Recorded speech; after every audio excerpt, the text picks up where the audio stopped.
Dear friends, ছোট্ট 2 line ভিডিওটার আগেই অ্যাড করে দিই, কারণ টিনাকে যারা ভালোবাসে তারা বড্ড বেশি অ্যাংশাস হচ্ছে এই কথাটা ভেবে। ওই যে বলা হয়েছে না, প্রথমেই তো বলা হলো, ঝাঁসা দেওয়া হলো একটা 22 তারিখে হিয়ারিং হবে না, তারপরেই ঝট করে নেমে আসা হলো 22 তারিখের হিয়ারিংটা নাও হতে পারে, পুরো সম্ভাবনা আছে।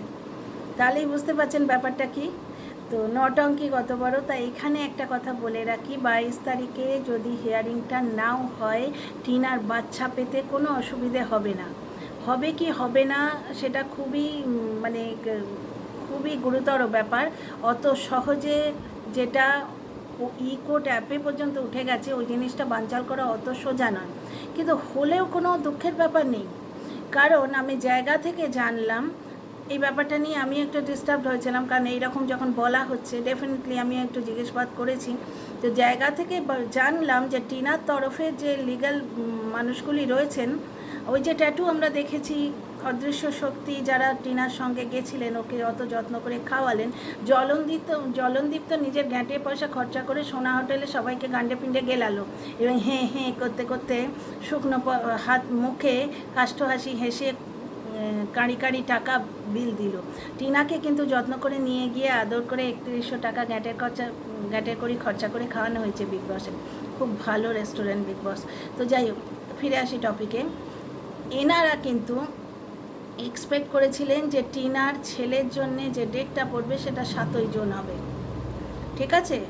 টিনার লিগাল টিম তো 7ই জুন ডেট এক্সপেক্ট করেছিল, সেখানে 22শে মে ডেটটা মানে পড়ে পাওনা 14 আনা একটা ব্লেসিংয়ের মতো। সুতরাং যদি হিয়ারিং প্রসপন্ডও হয়ে যায়, তাতে ভারতীয় আইন তো বদলে যাবে না, অ্যামেন্ডেশন এসে যাবে না তো সংসদে সঙ্গে সঙ্গে।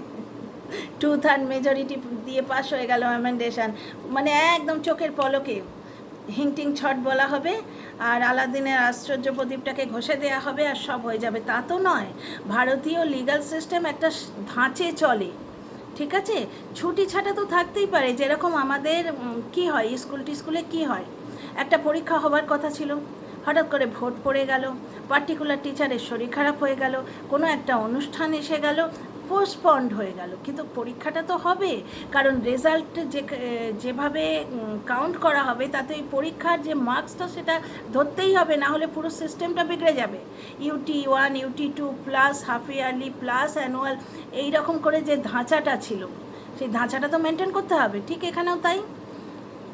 টিনার লিগাল টিম নাকি 7ই জুন এক্সপেক্ট করেছিল ডেট, সেখানে 22শে মে পড়েছে। সুতরাং হিয়ারিং ক্যান্সেল করে দেবো, এই যে ধমকিটা দেওয়া হচ্ছে, হোক হিয়ারিং ক্যান্সেল, এক না একদিন তো হবে রে বাবা।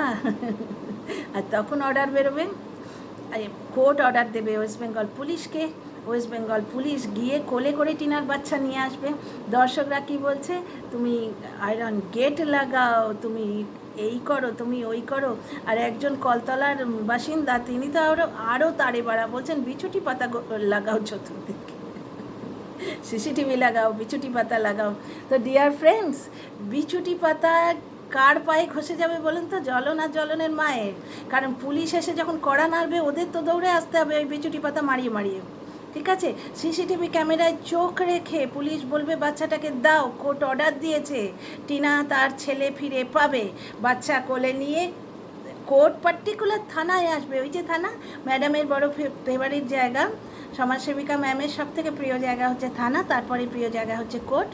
তো থানাতে বাচ্চা নিয়ে আসবে, ঠিক আছে, মহামান্য আদালতের নির্দেশে, এবং সোনা বাবা মায়ের কোলে ফিরে যাবে, পুচকু বাবা।